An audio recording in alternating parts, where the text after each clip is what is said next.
इस वक्त अमेरिका से बहुत बड़ी खबर आई है और वो ये कि अमेरिका के सुप्रीम कोर्ट ने ट्रंप सरकार के टैरिफ को या ट्रंप के टैरिफ को जो उन्होंने अंतर्राष्ट्रीय समुदाय पे लगाए थे, अलग अलग देशों पे लगाए थे, उन्हें खारिज कर दिया है, ये कहते हुए कि वो अवैध हैं, असंवैधानिक हैं, इलीगल हैं। अमेरिका के अंदर बहुत बड़ी हलचल मच गई है, जिसमें अमेरिका की जो सुप्रीम कोर्ट है उसने मेजर रूलिंग दी है और स्ट्राइक डाउन कर दिया है कि जो प्रेसिडेंट ट्रंप के जो स्वीपिंग टैरिफ्स थे उसके ऊपर जो कोर्ट रूलिंग आई है that is with the 6-3 decision. Trump चाचा ने अपनी सुप्रीम कोर्ट की भी इज्जत नहीं छोड़ी। अभी सुप्रीम कोर्ट को जो टैरिफ्स थे सुप्रीम कोर्ट ने जो जिन्हें इलीगल डिक्लेयर किया था, अभी 24 घंटे भी नहीं बीते, ट्रंप चाचा ने 10% टैरिफ और लगा दी पूरी वर्ल्ड पे। मतलब ये बहुत बढ़िया है कि सुप्रीम कोर्ट बोल रही है कि तुम्हारे टैरिफ्स इलीगल हैं, तुम नहीं लगा सकते, तो ट्रंप चाचा बोल रहे नहीं नहीं नहीं नहीं, लगा तो मैं सकता हूं बॉस, मैं कंट्री का प्रेसिडेंट हूं। अगर ट्रंप ने जो टैरिफ लगाए थे उसको उन्हीं की कोर्ट ने सुनाई के डिसमिस कर दिया है या हटा दिया है, या उनकी बात जो है वो अब उस तरह से टैरिफ नहीं लग पाएगा। तो अमेरिकी सुप्रीम कोर्ट ने इस टैरिफ को रद्द करते समय 6-3 की मेजॉरिटी के साथ ये फैसला सुनाया है। कोर्ट का कहना है कि ट्रंप ने अपनी शक्तियों से आगे जाकर ये फैसले लिए थे। कोर्ट के मुताबिक, सुप्रीम कोर्ट के मुताबिक, अमेरिकी सुप्रीम कोर्ट का कहना है कि 1977 के international emergency economic power act यानी IEEPA का इस्तेमाल करके ट्रंप ने या उनके एडमिनिस्ट्रेशन ने ये टैरिफ इम्पोज किए थे और कोर्ट के मुताबिक इस कानून से इतने बड़े स्तर पर टैरिफ लगाने की अनुमति नहीं मिलती है, इसलिए ट्रंप के ये टैरिफ जो हैं वो इलीगल हैं। अमेरिका ने international emergency economic powers act जो 1977 है इसके अंदर जो टैरिफ लगाए थे और ये नेशनल इमरजेंसी है, ठीक है जी। और अब ये जो चीफ जस्टिस हैं वहाँ पे और जो बाकी लोग हैं उन्होंने कहा है कि नहीं, कि प्रेसिडेंट के पास ये पावर नहीं है to impose tariffs and regulate commerce. और उन्होंने ये भी कहा कि ये जो इंटरनेशनल इमरजेंसी इकोनॉमिक पावर है ये ऑथराइज नहीं करते प्रेसिडेंट के कि वो टैरिफ इम्पोज करें। आपको सबसे बड़ी डेमोक्रेसी बताते हैं अमेरिकन, ये बताते हैं कि हमसे बड़ी डेमोक्रेसी और हमसे ज्यादा इफेक्टिव डेमोक्रेसी कहीं नहीं है। आप इंडिया में कोई भी पॉलिटिशियन बोल सकता है कि I am ashamed of justice, कोई नहीं, इवन प्राइम मिनिस्टर नहीं बोल सकते। क्यों? क्योंकि सुप्रीम कोर्ट की इज्जत है और सुप्रीम कोर्ट के जजेस की इज्जत है, और हमारे यहाँ अगर एक बार जजमेंट आ गया तो वो जजमेंट पलट नहीं सकते।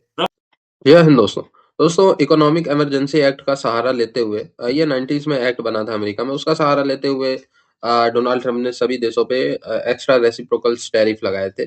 उसको लेके कोर्ट में बात गई थी और केस चल रहा था और फाइनली उसका डिसीजन ये आया कि जो है सारे टैरिफ जो है वो कोर्ट ने रद्द कर दिए। ठीक है, डोनाल्ड ट्रंप फ्रस्ट्रेट हुए और उन्होंने 10% एडिशनल टैरिफ और सभी देशों पे मार दिए। ये बात चली रही थी, इसी रिगार्डिंग उनसे भारत से जुड़ा हुआ सवाल पूछ लिया गया कि भाई भारत पर आप क्या टिप्पणी देना चाहेंगे, क्योंकि पहले जब बात करते थे ना भारत की तो डोनाल्ड ट्रंप जैसे जल भुन जाता था और कहता था जी भारत पे तो टैरिफ हम लगाएंगे और 500% ये वो। पर इस बार उन्होंने कहा नहीं, भारत पे जितना हमारी टैरिफ की बात हुई है और जैसे हमारी ट्रेड डील हुई है हम उसी हिसाब से भारत से डील करेंगे। भारत की उन्होंने तारीफ की, नरेंद्र मोदी जी मेरे बहुत अच्छे दोस्त हैं, ये सारी बातें भी उन्होंने की। इट मीन्स की आप देखिए भारत पे ये एडिशनल टैरिफ मेरे हिसाब से नहीं लगेगा। 18% 10% जो सब पे लगाया वो भारत पे नहीं लगेगा, क्योंकि उन्होंने ये कहा कि भारत से हमारी जो ट्रेड डील हुई है, जो हमने शर्तें भारत के साथ रखी थी ट्रेड डील में, उसी शर्त पे हम चलेंगे। तो भारत पे तो कोई सवाल ही नहीं पैदा होता है, खड़ा होता है। 18% टैरिफ ही रहना, और पाकिस्तान पे जो 19 है वो 29 हो सकता है, बांग्लादेश पे जो 19 है वो 29 हो सकता है। तो ये फिलहाल जो है वो बातें निकल के सामने आ रही है और पाकिस्तानी जो है वो हैरान परेशान है कि भाई भारत पे इतना प्रेशर देने के बाद भी भारत नहीं झुका और आज जो है भारत फायदा उठा रहा है।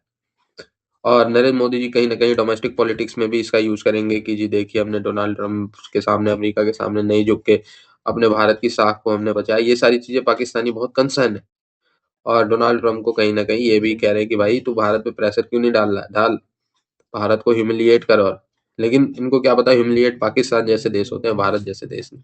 इंडिया के ऊपर भी टैरिफ लगे हुए थे, तो ये जो इंडिया के ऊपर भी टैरिफ है वो क्या उड़ गए हैं। अब 18% टैरिफ उनके ऊपर भी नहीं है, पाकिस्तान के ऊपर 19% है, वो भी उड़ गया। तो इट मीन्स कि क्या जो पोजीशन पहले थी उस पोजीशन पे वो दोबारा चले गए। ये बड़ी सिग्निफिकेंट चीज़ है बाय द वे। अब इसका इम्पैक्ट क्या हो सकता है कि जो रिफंड होगा, बिलियंस ऑफ डॉलर्स रिफंड देने पड़ेंगे जो ड्यूटीज कलेक्ट हुई थी। कहा जाता है कि तकरीबन जो अर्ली 2025 के अंदर कोई $200 बिलियन की ड्यूटीज थी, ठीक है जी। अब हुआ ये है कि विद इन अमेरिका में भी तो बहुत सारी इंडस्ट्रीज जो है ना वो इम्पैक्ट हुए हैं, लोग इम्पैक्ट हुए हैं, ग्लोबल ट्रेड इम्पैक्ट हुई है, American consumer, American businessman, economic markets. तो ये बेसिकली एक क्राइसिस पैदा हुआ है। This is a crisis because Trump one way operate कर रहा था, सुप्रीम कोर्ट ने आके उसको खत्म कर दिया और 6-3 के साथ, ठीक है जनाब, ठीक है जी। और यहाँ पे जो बहुत सारे उन्होंने टैरिफ्स जो थे वो सारे अफेक्ट नहीं हुए, लेकिन वो टैरिफ जो स्टैचुरी अथॉरिटीज़, ठीक है ना जी, जो एमरजेंसी की बेस के ऊपर थे वो उन्होंने उड़ाए, और ख़ास तौर पे जो बिजनेसेस थे डोमेस्टिक, वो चीज़। सो इसका मतलब क्या है? इसका मतलब ये है कि there is someone to check Trump. और ये जो अमेरिकन सुप्रीम कोर्ट ने ये जो किया है, इंटरनेशनल एमरजेंसी इकोनॉमिक पावर जो है उसको अनकॉन्स्टिट्यूशनल डिक्लेयर किया। तो ये आपको पता है, ये that was Trump's signature economic policy using tariffs. वो क्या, जैसे फॉर एग्जांपल कल वो बोर्ड ऑफ पीस पे बात कर रहे थे, तो वो क्या कह रहे थे, मैंने मोदी को कहा मैं तुम पे 200% टैरिफ लगा दूंगा, तो मोदी ने कहा ठीक है ठीक है ठीक है, टैरिफ ना लगाओ हमारे ऊपर, ठीक है। अब जो इम्पोर्ट्स थी कनाडा से, मैक्सिको से, उनके ऊपर 25% टैक्स लगे हुए थे, कनाडा का 35% बढ़ा दिया गया। तो ये जो अप एंड डाउन है बहुत ज़्यादा जो है वो आया। तो ये चीज़ें जो है ना वो ये चीज़ें नज़र आ रही हैं।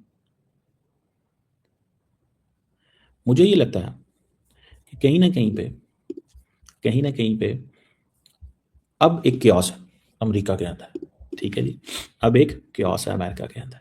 अब सुनने में ये आ रहा है कि they will go to you know, वो सेनेट में जाएंगे, वहाँ पे कोई लेजिस्लेशन वगैरह है वो कर सकते हैं, और ये चीज़ें जो हैं दे कैन डू इट, ये चीज़ें जो हैं वो ये कर सकते हैं, ये चीज़ें हो सकती हैं कि हाँ जी भाईजान ये क्यों आप जो है वो कर रहे हैं। सो मैं तो इसको ये देख रहा हूँ, व्हाट आई अंडरस्टैंड, कि ट्रम्प जो है वो he will not get back down, वो बैक डाउन नहीं करेगा, ठीक है जी। ये भी पता चलता है कि ये जो टैरिफ्स हैं, ठीक है, ये कहीं ना कहीं पे वो जो अमेरिकन सिस्टम नाराज़ है, मैं आपको बात बताऊं, अमेरिका का जो सिस्टम है ना वो नाराज़ है ट्रम्प से, कि ट्रम्प जिस अंदाज से ऑपरेट कर रहा है। सो वो कहते हैं बस ठीक है कि ये आप रेसिप्रोकल टैरिफ नहीं कर सकते। 200 मैं आपको कह रहा था कि 270 बिलियन के टैरिफ रेवेन्यूज़ ये ट्रम्प ने इकट्ठे किए हुए हैं। अब ये क्या होगा, रिफंड देना पड़ेगा, क्या होगा, रिफंड देना पड़ेगा। और वो ट्रम्प एडमिनिस्ट्रेशन क्या कह रही है, वो कह रही है कि ये जो रूलिंग आई है that does not mean tariff retreat. अब अमेरिका के पास और ट्रम्प एडमिनिस्ट्रेशन के पास और ऑप्शंस भी हैं, ठीक है जी। अब इनके पास एक एक्ट है, उसको कहते हैं section 122 of the trade act of 1974, कि जो टेम्परेरी टैरिफ हैं up to 15% for the balance of payment reasons वो इस्तेमाल कर सकते हैं। ये अथॉरिटी पहले यूज़ नहीं हुई। फिर क्या है कि वो कहते हैं कि एक अमेरिकी कानून का सेक्शन 32 है ये 232, कि रीओपनिंग एंड और expanding national security investigations on specific industries. कितनी इज्जत कर रहे हैं ट्रम्प ने, तो किसी की इज्जत नहीं छोड़ी। क्या ट्रम्प की तो बात अलग है, लेकिन इज्जत कितनी कर रहे हैं ये भी देखने की बात है। मेरे पास मेरे पास वो एक ट्वीट है जो इन्होंने किया है, बड़ा लंबा, बिल्कुल एक निबंध लिखा है साहब ने, और उस निबंध में बहुत कुछ लिखा है। मैं आपको दिखाता हूँ निबंध, ये है वो निबंध। इसमें उन्होंने बोला कि टैरिफ एक पर्टिकुलर सेक्शन के अंडर लगाए गए, और ये पर्टिकुलर सेक्शन जो है इस सेक्शन के अंडर इलीगल डिक्लेयर किया गया है, मैं दूसरे सेक्शंस में टैरिफ लगा सकता हूं।